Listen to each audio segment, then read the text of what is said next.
Okay, so we are live. Welcome everyone to another episode of Positively Family Law. We have an extra special guest today, our latest attorney, Sasha Khan. Hi. How are you? Good. How are you? Good. So you've been with the firm for quite a few months now, right? Yeah, it just hit 3 months yesterday, actually. Awesome. That's so exciting. Okay, so we're going to learn a little bit about you so that our viewers and people who follow us and potential new clients can get a little bit more of a glimpse into who you are and what they are going to expect when they work with you. So let's start with I don't know if you want to just give a little bit about yourself and then we can kind of dive into some questions. Sure. So I've been an attorney for about 10 years now. Actually, this year hits my 10-year mark. I don't know where the time went. But yeah, so I've kind of dabbled in different areas of law. Family law I started out with. I did some civil litigation, personal injury, a little bit of bankruptcy, landlord-tenant law, kind of all over the place, but I feel like my passion lies in family law. And I felt like, after looking through different areas, as it was approaching my 10-year mark, I kind of wanted to start doing something that I really enjoyed rather than just getting experience in different fields. So that's what led me back to family law. Awesome. Sorry about that. So what drew you to family law specifically? So specifically to family law, I know it sounds a little cliche, but I always wanted to do something that, makes me feel like I'm helping people. And, like I said, I dabbled through different areas of law, and really I felt like with my clients in family law, I was able to be most connected to them. And develop kind of like an intimate relationship with them, because I mean, in family law we're touching aspects of your personal life, and it's very intimate and very personal, very emotional, and practicing in this field and engaging in these cases, at the end of the case I feel like I've made a difference, and I feel like I've actually helped in their life. And nothing is more personal and intimate than dealing with people's marriage, your children. So that's why I sort of got into it. Yeah, absolutely. I mean, we're like as personal as it gets, I feel like, besides your doctor, because like you said, diving into marriages and dealing with your children, and so much can be at stake depending on the circumstances. So it's really awesome that you have a passion for it, because I think that definitely makes you an even better attorney in terms of really fighting for what your clients need. And that's what it comes down to. I feel like the legal aspect of it only goes so far. And I feel like I know this area of law the best, but that's only part of it. And I think that I try at least to get a good working relationship with my clients, and really try to get to know them on a deeper level, and in a way that I can help out in their lives. I mean, and going through a divorce especially is usually a very vulnerable time in anyone's life, and it's traumatic, and it just all around isn't a good experience. I know I went through my own divorce about maybe a year and a half now, and I can tell you personally that it's not an enjoyable time to go through, and it's hard for everybody. So it's kind of nice to have somebody that kind of holds your hand and walks through it with you, and that's what I try to do. Yeah. And that's, I think that's definitely what sets our firm apart, is a lot of us have a personal connection. And, you've went through the biggest case that we usually handle, which is divorce. So you're able to put yourself in your client's shoes and understand where they're coming from, and, where their mind must be and how stressful this can be. So I definitely think that gives you such a nice upper hand when you're dealing with this type of law, because, you can say, hey, look, I've been through it and I survived it. And now, it's probably one of the only benefits of going through a divorce. Unfortunately. Okay. So, what would you say is your least favorite thing about family law? Let's start with the negatives and then we'll go to the positive. So, I mean, it kind of goes hand in hand with what I just said, but my least favorite thing is really tough, issues with children. So I personally have a soft spot for children. I don't actually have any children yet, but I have a soft spot for them. And I've had tough cases where there's, sexual abuse going on or alleged, and especially the sexual abuse cases. I mean, obviously any abuse is difficult, but the sexual abuse cases are very tough to deal with. And, it's hard to hear and hard to go through, but I mean, I can't imagine what my clients are going through. They're dealing with those cases. So on one hand, it's something that I absolutely don't enjoy about family law, but at the other hand, I enjoy that I'm the person that's representing my client in those cases that can kind of guide them through it. Yeah. Yeah, I completely agree. Anything that involves children is difficult in itself. And like you said, any type of abuse, but really honing in on those sexual ones, it's even harder, especially when you're dealing with children. And it's hard, but I, not to repeat myself here, but the passion that you have, I think definitely, you're able to fight for your clients on a different level than just, an outcome or something like that. You have a different sense of drive than I think other people might have. So that's really awesome that, you care so much, which is good. I think that's very good, because I think sometimes maybe too much. Of course, there's always the downside of that, but sometimes lawyers have like a really bad, like, I don't want to say mindset, but a really bad like reputation of being like, heartless or not caring or, what have you. But hearing how much you care about your clients and even like your clients' kids, because, in that situation, that's really awesome. Thank you. So what's your favorite thing about family law? My favorite thing is, whenever we have, and I think this might go for any lawyer, but whenever you have a favorable outcome, it always makes your day.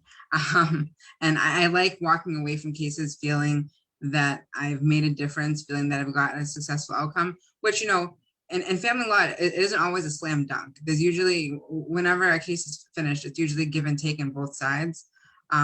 But, I feel like we have a win if I can coach my client through it, if they're mentally prepared for it, if, at the end of the whole process, that they really are in a good position mentally and in a good place to kind of pick up and move on.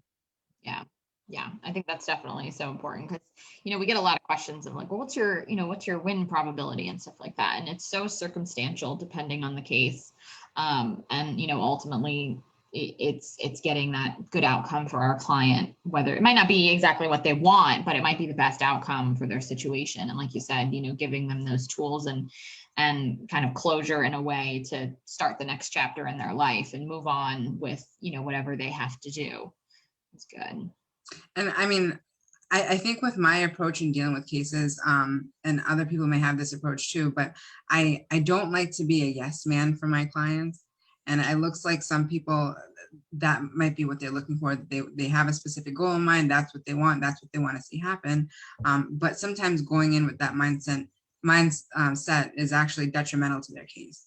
Because if I know that a client is looking for something that is impossible, or that it's going to make them look bad if they ask for that in front of the judge, I have no problem telling my clients, listen, I don't think that this is going to be a good, a good choice for you. And try to kind of bring them back and show them perspective, to say that like, this is how you should think about it, or this is my experience and what judges usually look at. So, I think that's important too, when you're looking for someone, is that your attorney shouldn't really be a yes man, because they have experience and they know, they have experience in the field and they know what judges look for. Yeah. And, it's not always telling the client what they want to hear. Sometimes it's hard news to swallow, but that's your job, is to be completely upfront and honest and transparent with them, because that's the best way to help anybody in a situation as difficult as this. Because with family law, I mean, everything's so emotional, things are stressful. Your client may not ever see things clearly or the way that they might need to be. So for you to have a strong head and be able to, really tell it like it is, whether they like it or not, is such a powerful tool, I think, as a family law attorney. Yeah, I remember like my mom would always tell me that, like, you have friends, some of your friends will just tell you what you want to hear, but like your real friends are the ones that can give you tough love and criticism and tell you things that you don't want to hear when you need to hear it. And I think that that's really Yeah. important for an attorney to do as well. Yeah, I completely agree. So do you have any like crazy stories? I mean, you've been in family law for so long. Do you have any, like, what's your craziest, I guess, case or story of any kind that had to do with like family law? So in terms of, I don't know, like, in terms of crazy, I could probably give you a million, but um, one case that sticks out specifically is it's not so much crazy as it is petty. But really, like when you get into these situations, you really have to do like a cost benefit analysis to what you're fighting for. And some attorneys don't do that. And I think that's really important when you're looking for an attorney, that you want someone that's going to do that cost benefit analysis. Because I had a case where my client literally wanted me to go, the fight was, the husband said that he left tools in the shed, and he was bringing this in on a contempt, saying that she didn't provide me the tools that were supposed to be there. And he had pictures of like the like mark of where the tool set was, and like the dust mark of where the tool set was, and it wasn't there anymore. And they're really like, we went into court fighting about this tool set, about where the tool set is. She said she doesn't know, and he's saying she has it, and back and forth about that. And we really went in on a motion for that. Now, going in on a motion takes preparation. It takes appearing in the court, travel to and from the court, appearing in front of the judge. And we get there and the judge is like, I'm not even going to hear this. He's like, this is ridiculous. For the amount of money you guys are spending to argue about the tool set, you could have bought like 10 tool sets. So, you know, really it comes down to a cost benefit analysis. And sometimes in divorces, it's really hard not to be petty, because the reason behind what you're looking for, like I'm sure the tools wasn't the issue. Because if the tools were the issue, then they would have just went out and bought new tool sets. It's more deeply rooted. So I think that it's important to have an attorney that's going to kind of weed those out for you and not let your emotions like steer your case. I completely agree with that. Okay, so it's funny because you said that, because I remember Heather told a similar story of that, like when this couple was like fighting over Hanukkah, and neither of them were Jewish, but they were just fighting over this holiday because one of them had to win. And that's where those emotions come in, and people don't really see clearly, and they fight just to do it. And I get it because, you know, in divorces, it's very deeply rooted. Obviously, you spent a lot of time with this person, very intimate relationship. So it's very hard to refrain from the tit for tats and like you want to win and all of that. But sometimes you have to take a step back and really look at the bigger scheme of this. And at the end of the day, you're paying for your divorce. So you don't want to run into court on a tool set that costs maybe $100 at most, and spent like quadruple that. Yeah. So, where do you see yourself in 10 years?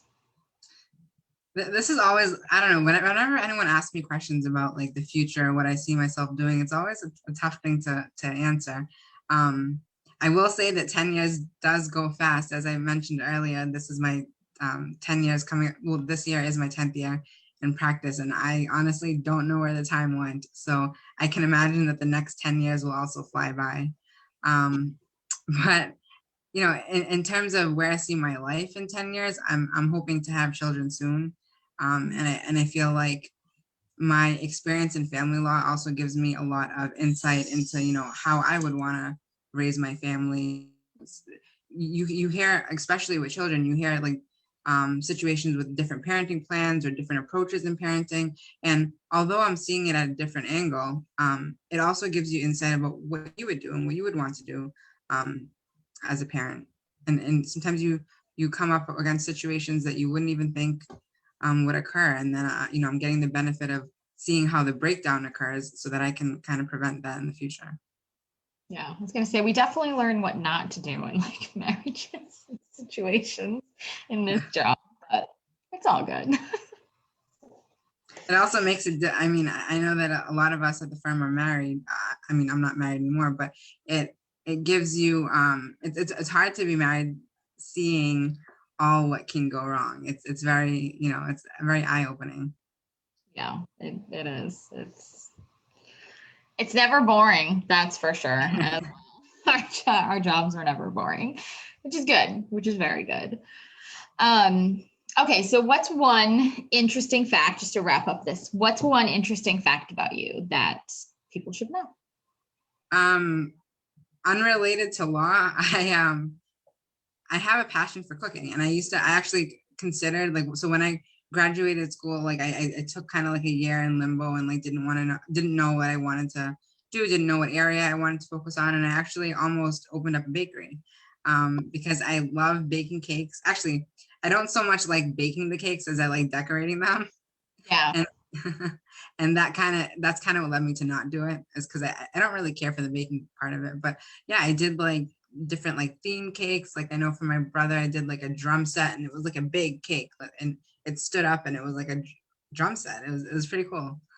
That is so cool. Well, I guess if anyone needs a cake at the firm, we know who to call. That's so awesome. Well, Yeah. thank you for taking the time to speak with me today, and allowing our viewers and our potential clients to learn a little bit more about you.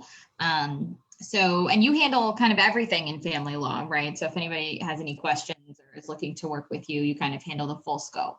Yes. Awesome. Okay. Well, if you are interested in working with our firm, you could be working with the amazing Sasha Khan. So call if you have any legal questions in relation to family law. And we'll see you next week. Thank you so much.